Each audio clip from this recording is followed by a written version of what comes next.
Okay, I'm ready. So here we are. We're going to talk today about isolation, how you're going to deal with it, and I'm just going to give you a few tips on how to be productive throughout this time. So in Australia at the moment, the COVID-19 pandemic is rising day by day. The numbers are going up. You're going to have to stay at home. That's just the way it is. Stay at home. I originally thought I'd be able to go out and get some interviews done with people, but at the moment it's pretty clear that you need to stay inside and you can't just go visiting everyone. With that said, if you are still working or trying to be creative at home, here are a few tips I suggest to be productive. Tip 1. Start your day, make a coffee, get dressed just like you would a normal day at work. Therefore, when you're dressed, it kind of tricks your brain into thinking that, hey, I am going to work. Every day that I work from home where I'm editing, I actually fully dress up. So I even put my shoes on and everything. So my belt, my dress shirt, my work shirt, and I sit at my computer editing for hours on end. So tip number 2 is to actually set your timer on your phone for 60 to 90 minute increments. So what you do is you put your phone on 90 minutes and then literally just chuck it to the side. No one's going to be ringing you. They can email you. You'll get it 90 minutes, 60 minutes, whatever. So the idea of that is to actually focus for 90-minute periods, 60-minute periods, because you'll work harder knowing that you only have this short amount of time. If you try to sit there for 3-4 hours, it can sometimes be productive, but a lot of the times you end up clicking on random things and you're not being productive. Step 3, write a list. That's not a list. Here's a list. Daily tasks, weekly tasks. So daily tasks don't have to be the completion of a job. It can be 20%, 50%, 80%. And then once you achieve that, then you can cross it off.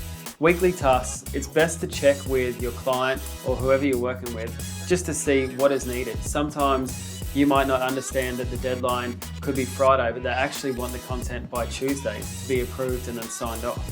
So send some emails, check out what your daily tasks could be and also what your weekly tasks can be.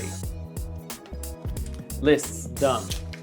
So there are 3 tips that you can use to be productive while at home, while we're currently isolated with the COVID-19 pandemic. The only 4th tip that I can suggest would to be separate your working/office space from your bedroom. I know sometimes, especially with creatives, we've only got one room to work in and it's really hard to get out of bed and then walk over to your desk. I feel it just doesn't separate the space enough. And all this doesn't have to relate to being a work thing. It can just be productive because I feel like in the coming month, we should all set tasks for ourselves, whether it be creative or skill driven.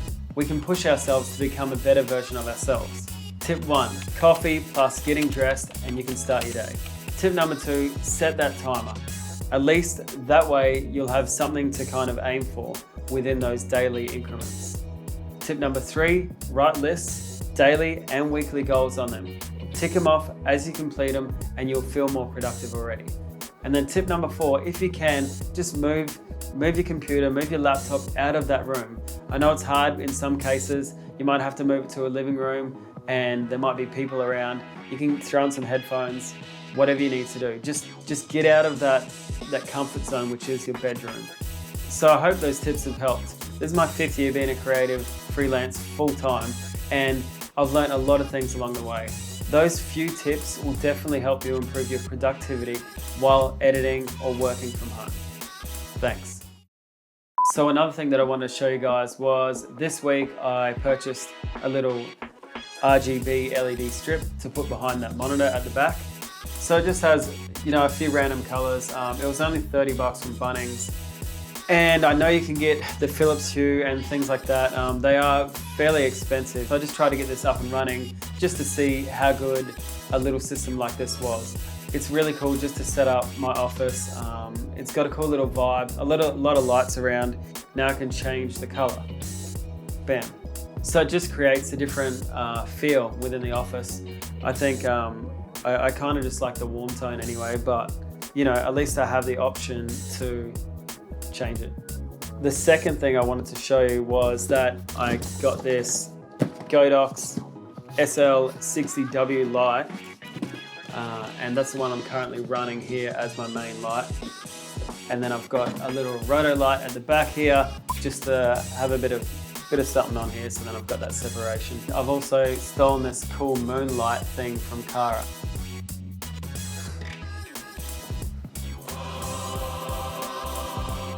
Apparently it's like a replica of the moon, but you can change it to be 2 different color temperatures. And yeah, she's not getting that back. So with that Godox SL60W light, it actually comes with a little remote. You can turn it on and off, and you can adjust the different temperature and then also the amount of light that's coming out of it. So far it's great. I know a lot of people complain about the fan on that, but it's really not like noticeable. Maybe if you had the light really, really close then it would be, but I've got the aircon blaring in the background and that's way louder than this light will ever be.